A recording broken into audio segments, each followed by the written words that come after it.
Hello guys, आप सबका स्वागत है मेरे यूट्यूब चैनल आयुर्वेदा बास्किंग के ऊपर। तो पिछला जो वीडियो था मैंने उसमें आपको सेकेंड ईयर के बारे में प्रॉपर बताया कि आप उसको कैसे इफ़ेक्टिव बना सकते हैं, कैसे उसको अच्छे से अपनी लाइफ में अडॉप्ट कर सकते हैं, क्लिनिकली उसको यूज़ कर सकते हैं।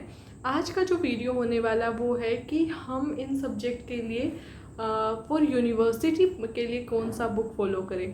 तो आज मैं जो आपको बुक बताने वाली हूँ, कुछ बच्चों को मे भी वो पता हो, लेकिन जिन लोगों को नहीं पता उन लोगों के लिए काफ़ी इम्पोर्टेंट वीडियो होने वाला है, क्योंकि ये ऐसी बुक है जिनको खुद मैं फॉलो कर रही हूँ। प्रॉपर आपका इनमें सिलेबस सीक्वेंस में दिया रहता है, ज़्यादा आपको ढूंढने की ज़रूरत नहीं पड़ेगी, और साथ में ही काफ़ी अकॉर्डिंग टू एनसीईआरटी काफ़ी सीक्वेंस में सिलेबस रहेगा आपको, और कॉन्सेप्ट भी अच्छे से रहेगा। ऐसा नहीं है कि कॉन्सेप्ट इधर उधर हो जाएगा। तो आप इन बुक को फॉलो कर सकते हैं यूनिवर्सिटी के लिए, तो आप इसको श्योरली फॉलो कर सकते हैं। अगर आपको और ज़्यादा डीप नॉलेज चाहिए तो आप इनकी ऑथेंटिक जो टेक्स्ट होती हैं उनको फॉलो कर सकते हैं, because they are the compilation, okay, and mainly for the syllabus point of view, like which is M K part, which is D K part. तो चलिए हम वीडियो को स्टार्ट करते हैं। सबसे पहले मैं आपको अगर बताती हूँ रोग निदाना के बारे में, तो मैं जो फॉलो करती हूँ वो है ये टेक्स्ट बुक। ये जो है वो हमारे रोग निदाना फर्स्ट वॉल्यूम है, that is by doctor Nisha Kumari. तो इस बुक में क्या है ना, आपको जितना आपका फर्स्ट पेपर आता है रोग निदाना का, उसके बारे में काफ़ी अच्छे से इसमें दिया हुआ है। जैसे कि इसमें आप कोई भी टॉपिक लेंगे कि आपका व्याधि हो गया या आपका स्रोतस हो गया, निदाना पंचका हो गया, तो एक प्रॉपर सीक्वेंस में आपको सब यहाँ पे दिया रहता है। और ऐसा नहीं है कि बहुत ज़्यादा श्लोक है, बहुत कम श्लोक है, इतना मिनिमम श्लोक है कि आप उसको याद रख सकते हैं और पेपर में लिख के आ सकते हैं। और कंटेंट भी काफ़ी अच्छा दिया है। साथ में जो आपका सेकेंड वॉल्यूम है ये वाला, ये है रोग निदाना विकृति विज्ञान सेकेंड वॉल्यूम। तो सेकेंड जो पेपर होता है उसमें आपको पता ही होगा, उसमें मेनली डिजीज़ आता है, और जो हमारा आयुर्वेदिक डिजीज़ है वो एम के पार्ट में आता है, लाइक वो हमारा मस्ट नो है। और जो हमारा उस आयुर्वेदिक डिजीज़ का को रिलेशन है विद मॉडर्न डिजीज़ वो हमारा डी के में आता है। तो इसके अंदर आपको क्या है ना, स्रोतस के बेस्ड पे आपको डिजीज़ दिया हुआ है। That is one of the most important point कि अगर आपको अन्य वाह स्रोतस पढ़ना है, जैसे मैं आपको दिखा भी देती हूँ, इंडेक्स में जब आप इसको देखेंगे तो ऐसे आपको स्रोतस के फॉर्म में दिया हुआ है।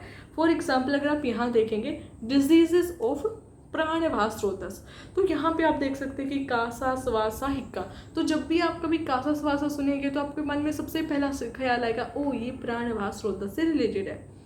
तो इसमें ऐसे ड्रग, ऐसी फॉर्मुलेशन को यूज़ कर सकते हैं जो प्राणवाह स्रोतस के लिए सही है।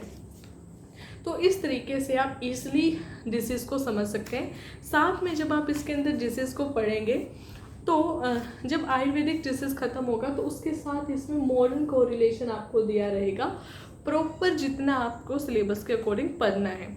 तो ये था हमारे रोग निदाना के लिए, जो कि काफ़ी अच्छा बुक मैं कहूँगी। उसके बाद अगर ऑथेंटिक जो टेक्स्ट है वो हम जो फॉलो करते हैं वो है अष्टांग हृदयम, जो कि निदाना स्थाना है। इसमें से हमने कुछ डिसीज़ के जो श्लोका हैं वो अच्छे से एक्सप्लेन किए गए भाई भागवत आचार्य, तो आप इसको फॉलो कर सकते हैं कुछ डिजीज़ के लिए, लाइक ग्रहणी हो गया, अतिसारा हो गया, कासा स्वासा हो गया, मूत्र कृचरा हो गया, कुष्ठा हो गया। तो ये ऑथेंटिक टेक्स्ट है जिसके अंदर कुछ सारी तो नहीं है बट कुछ डिसीज़ का अच्छे से एक्सप्लेन किया हुआ है। उसके बाद जो निदाना स्थाना जिनका फेमस है वो है माधव निदाना। तो माधव निदाना में क्या है कि आपका सब डिसीजेस दिया रहा है, आप चाहे तो इसको फॉलो कर सकते हैं, बट इसमें जस्ट आपका आयुर्वेदिक पॉइंट ऑफ रहेगा। निशा कुमारी जो हमारी टेक्स्ट बुक है उसमें जो फॉर एग्जांपल जैसे कि आनाहा, अजीर्णा, आचोपा, ये सब पहले जो हमारी क्लासिकल टेक्स्ट है वहाँ पे एक्सप्लेन नहीं किया हुआ। तो निशा कुमारी में क्या है कि उतना ही दिया हुआ है जितना अभी तक आया है। अगर कोई टॉपिक हमारा सुश्रुत संहिता से है तो वो सुश्रुत संहिता से लिया गया, अगर कोई अष्टांग से है तो वो अष्टांग से लिया गया है, अगर कोई चरक से है तो वो चरक संहिता से लिया गया। तो इस तरीके से उसमें क्या है कि सब बुक का कंपाइलेशन है, ठीक है। और अगर आपको क्लिनिकल मेडिसिन के लिए मैं बताऊं तो उसके लिए हम फॉलो करते हैं KVK, ठीक है। तो ये आप क्लिनिकल मेडिसिन के लिए फॉलो कर सकते हैं। काफ़ी अच्छे डायग्राम है जिसमें आपको ये हेल्पफुल रहेगा। उसके बाद सेकेंड जो मैं बात करती हूँ है रसशास्त्र की। तो रसशास्त्र जो है ना वो थोड़ा सा काफ़ी हमारा ऐसा सब्जेक्ट हो जाता है, थोड़ा सा रफ हो जाता है, मे बी बिकॉज ऑफ बहुत ज़्यादा ही इसमें के अंदर कंटेंट है और काफ़ी इम्पोर्टेंट है। तो इसके लिए जो मैं फॉलो कर रही हूँ वो है ये डॉक्टर विनय कुमार की बुक। ये बेसिकली एनसीईआरटी टेक्स्ट बुक है और इसके अंदर मैं आपको बताऊं जैसा आपके अंदर सिलेबस के अंदर दिया हुआ है ना, फॉर एग्जांपल जैसे आप कोई फर्स्ट चैप्टर को खोलेंगे तो आपको ऐसे व्यू दिखेगा कि this is the syllabus point of view, this is our learning objective, और फिर यहाँ पे इतना कि यहाँ से 5 मार्क्स का क्वेश्चन आ सकता है, LAQ नहीं आ सकता, लेकिन SAQ आ सकता है, MCQ नहीं आ सकता। मतलब आपको पूरा ओवरव्यू मिल गया कि इस चैप्टर में से आपने LAQ के लिए पढ़ना है, 10 मार्क्स के लिए पढ़ना है, 5 मार्क्स के लिए या 1 मार्क्स के लिए। फिर आपको ये ऑब्जेक्टिव दिया है कि इस चैप्टर से हमें इन सब पॉइंट्स को याद रखना है।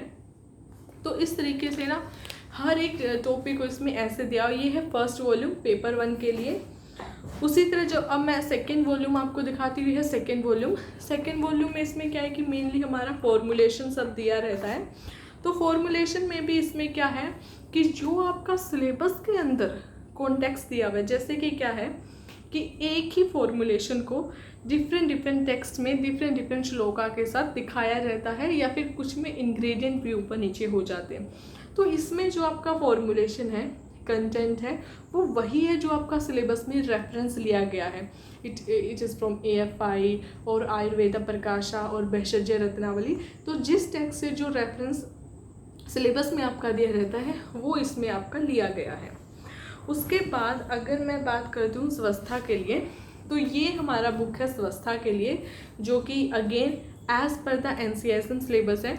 इसमें भी आपको क्या दिखेगा, सेम वही जो मैंने अभी आपको बताया कि जो भी आपका सिलेबस पॉइंट है वो अच्छे से ऐसे, जैसे आप कोई फर्स्ट चैप्टर को स्टार्ट करेंगे तो आपको पूरा सिलेबस रहेगा, फिर इस पर्टिकुलर चैप्टर का क्या ऑब्जेक्टिव रहने वाला है, क्या इसका मार्क डिस्ट्रीब्यूशन रहने वाला है। तो इससे क्या होता है कि आप इजीली गेस कर सकते हैं कि इस पर्टिकुलर चैप्टर के ऊपर मुझे इतना फोकस करना है कि मैं इसे MCQ कर सकूं, और इस चैप्टर पे टॉपिक पे मुझे इतना फोकस करना है कि मैं LAQ कर सकूं।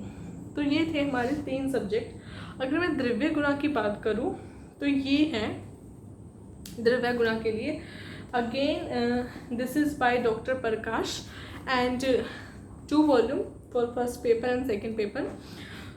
ये जो है इसमें क्या है कि आपको MCQ, वैसे तो ये वाला जो बुक है इसमें भी आपको MCQ दिया है और इसमें भी आपको MCQ दिया है, तो आप इसमें MCQ को भी लगा सकते हैं। इसमें भी आपको साथ साथ कुछ MCQ दिया रहता है। पहले पेपर में बेसिकली हमने पूरा रसा पंच का अच्छे से पढ़ना है, रसा गुना वीर्य विपाक का, देन उसके बाद कुछ मॉडर्न टॉपिक आता है, तो वो सब इसमें अच्छे से दिया गया है। सेकेंड जो पेपर होता है उसमें मेनली आपका ड्रग सब रहता है, तो ऐसे आप ये वाला बुक को फॉलो कर सकते हैं। सीक्वेंस में सब दिया रहेगा, तो आप इसमें आपको कोई दिक्कत नहीं होने वाला है। अगदा के लिए मैं ये बुक फॉलो कर रही हूँ, ठीक है। This is textbook of Agada Tantra. तो ये टेक्स्ट बुक में क्या है कि आपका सब पोर्शन ऐसे अच्छे से दिया हुआ है। हालांकि अगदा के लिए NCERT का भी बुक आया हुआ है, और जो कुछ टॉपिक इसमें नहीं दिया रहता मैं उससे रीड कर लेती हूँ, उसका मेरे पास टैब के अंदर है, तो मैं उसको वहाँ से पढ़ती हूँ। अगर आपको वो बुक चाहिए तो आप मुझे कमेंट कर सकते हैं, मैं टेलीग्राम पे वो बुक को अपलोड कर दूँगी। आई थिंक मैंने अपलोड भी किया होगा मे बी, तो आप मुझे कमेंट कर दीजिएगा। NCERT का जो भी नया बुक है वो मैं टेलीग्राम पे अपलोड कर दूँगी। तो लास्ट जो हमारा सब्जेक्ट आता है वो है हमारा संहिता। हालांकि इसके लिए कोई अभी NCERT का ऐसा कोई बुक आया नहीं है। तो संहिता में जो है आपके पास, मैंने वही बताया कि इसमें आपको क्या ही करना है, यही टेक्स्ट बुक को ही फॉलो करना है। जो आपका MK रहेगा उसको आप हाईलाइट करके रखिए और बार बार उसको पढ़िए, उसके श्लोका को समझिए, या फिर आप उसका नोट्स बना सकते हैं। अभी मैं चरक संहिता के नोट्स बना रही हूँ, जो कि प्रॉपर आपके लिए काफ़ी हेल्पफुल होने वाला है, जिसमें MCQ भी एडेड रहेगा। साथ में उसमें क्या रहेगा ना, आपको जितना सिलेबस में पढ़ना है उतना पॉइंट आपका रहने वाला है।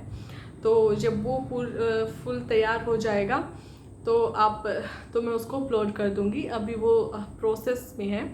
तो आप इतना हमारा सब्जेक्ट का मैंने आपको बता दिया कि कौन सा बुक आपके लिए अच्छा रहेगा।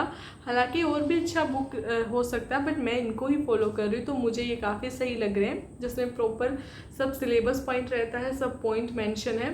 और NCSM वाला में तो क्या है कि आप लाइक सिलेबस को ही फॉलो कर रहे हैं, आपको अलग से सिलेबस उठा के नहीं देखना पड़ेगा, क्योंकि उसमें अलग से ही मेंशन है कि इस पर्टिकुलर टॉपिक से इतना सिलेबस पॉइंट आपका है। तो इस तरीके से आप यूनिवर्सिटी के लिए तो कम टाइम में प्रिपेयर कर सकते हैं। बट वही है, अगर आपको थोरोली इन सब का नॉलेज चाहिए तो आपको इनका जो मेन टेक्स्ट बुक है उसको फॉलो करना पड़ेगा।